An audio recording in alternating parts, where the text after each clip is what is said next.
The RMS Queen Mary, a luxury liner that transported people to and from Europe and America. She was also well known for her expansive celebrity passenger list and for being a key troop ship during World War II, and for winning the first battle at El Alamein by dropping off a division of American troops to fight off the Axis forces. Yes, this grand old lady has so much history and information to offer, but today we're going to look at 5 engineering facts about RMS Queen Mary. Number 1. Her steering mechanism.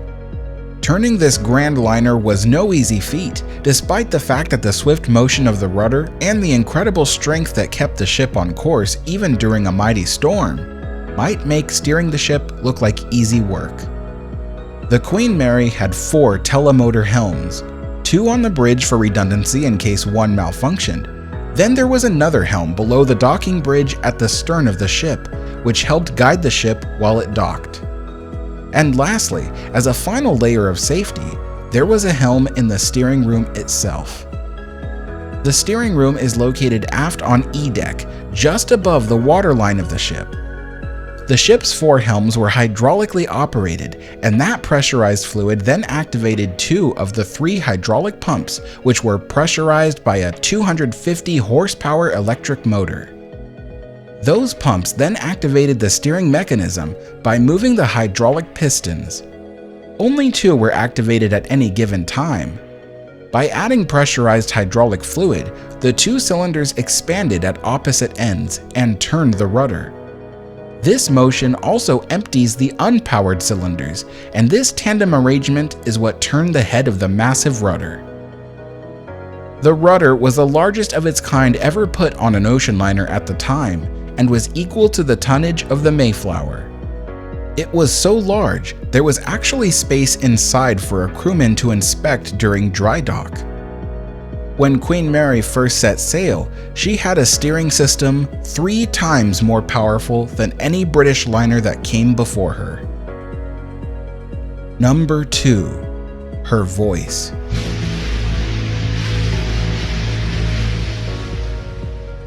Queen Mary has a distinctive voice, as did most ocean liners back then. Her booming call across the ocean came from her 3 steam-powered horns called Typhoon whistles, the largest of them ever manufactured. 2 of the whistles were located on the forward funnel, and the 3rd was on the middle funnel. They operated by blowing pressurized steam into an annular chamber that surrounds the base of the horn. When the valve is activated, the steam then blows across a quadruple layer diaphragm that begins to vibrate at 55 Hz. The steam and sound then blow out the horn, producing a thunderous note 2 octaves below middle A. The Queen Mary can be heard up to 10 miles away, and yet the precise frequency and tune of her whistles were designed to not disturb the passengers inside the ship. The ship still has 2 of her whistles, but only 1 is kept in use and is blown with pressurized air daily. Air is used today instead of steam to prolong the life of the whistles.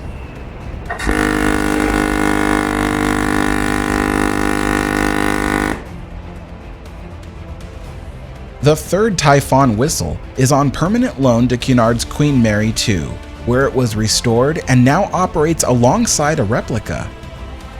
A fun fact is that the whistle was removed from Queen Mary in the late 1990s and shipped to France aboard the QE2 in her cargo holds.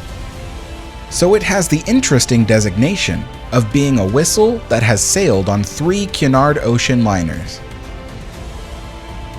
Number 3. Her air conditioning plant.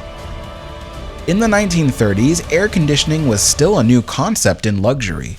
Hotels and high-quality cinemas were beginning to install these new systems to keep their patrons cool on a warm day. So perhaps it comes as no surprise that when the Queen Mary had her maiden voyage, she had the largest air conditioning plant anywhere in the world. And yet, not all her rooms were air-conditioned, only the large public spaces.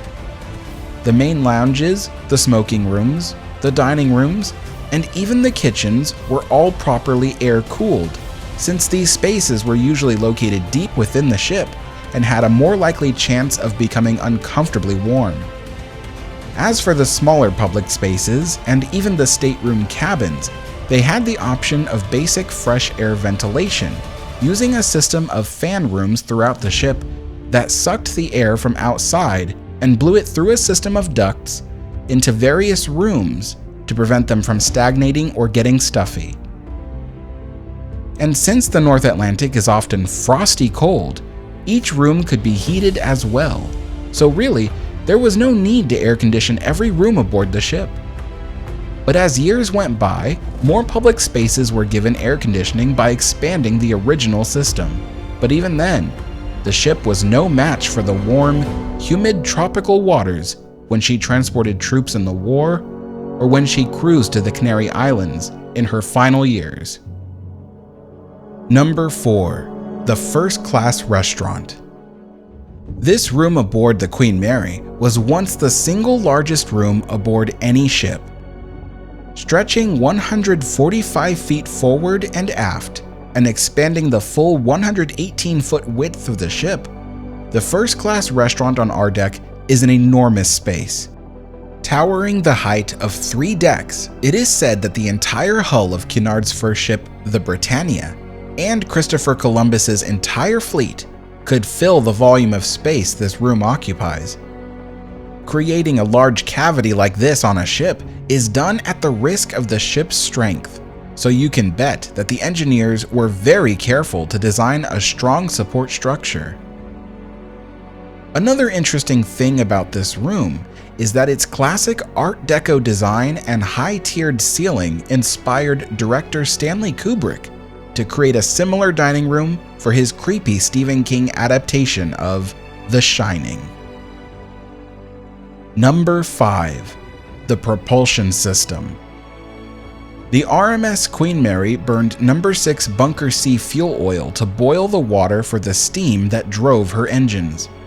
To make her the fastest ship on the ocean in the 1930s, she was given 24 Yarrow boilers, which are a water tube type. They stood 2.5 decks high, and each one burned the oil fuel in its furnaces to generate steam pressure. The steam was superheated and pressurized to 450 pounds per square inch. The exhaust from the burning of the oil was vented up through the funnels, but the steam was piped into 2 engine rooms. Each engine room contained 2 engines. Each engine was made up of 4 steam turbines. When the pressurized steam enters the turbines, it blows across the rows of blades, causing the inner shaft to spin like a pinwheel. All 4 of the turbines acted together to create forward motion. Steam entered the high-pressure turbine first, then the intermediate pressure, then a second intermediate pressure, and then the low pressure. In each engine, only 2 of the 4 turbines could reverse. The second intermediate pressure ahead turbine was also a high pressure astern, and the low pressure ahead doubled as a low pressure astern. Each of the Queen Mary's 4 engines drove a propeller shaft fixed at the end with a manganese bronze screw measuring 18 feet in diameter and could spin a little over 3 revolutions per second. Altogether, the Queen Mary's engines could produce a combined maximum of 212,000 shaft horsepower, making her the most powerful ocean liner at sea until the SS United States exceeded that horsepower 16 years later. Queen Mary's raw power was also the reason that she captured the coveted blue ribbon. She had a maximum achievable speed of 32.84 knots, though during World War II it was documented on some abstract logs that when the Mary needed to sail through submarine-infested waters, the captain would call for extra steam and extra power. And the Queen Mary would do a short sprint across the water at 39 knots while fully loaded with 15,000 or more troops. We have only just scraped the surface of all the fun engineering facts about the Queen Mary. She is more than just a bunch of fun statistical figures. She has quite a long story to tell, with lots of multifaceted history attached. And she is a ship of many records.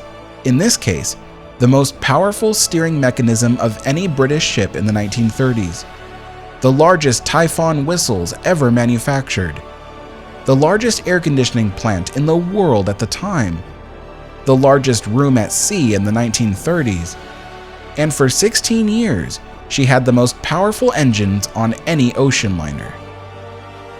By the late 1960s, closer to her retiring years, she could never beat the SS United States' speed record, but she did beat her own speed records a few times. As one Cunard official put it, the old girl can still pick up her skirts and run with the best of them. Queen Mary may not break very many records today, but she still has the great honor of being a ship that was adored the world over. And by some miraculous, almost humanly strength of will, she is still here for us all to appreciate and learn about. Thanks for watching. Be sure to like the video and subscribe for more content.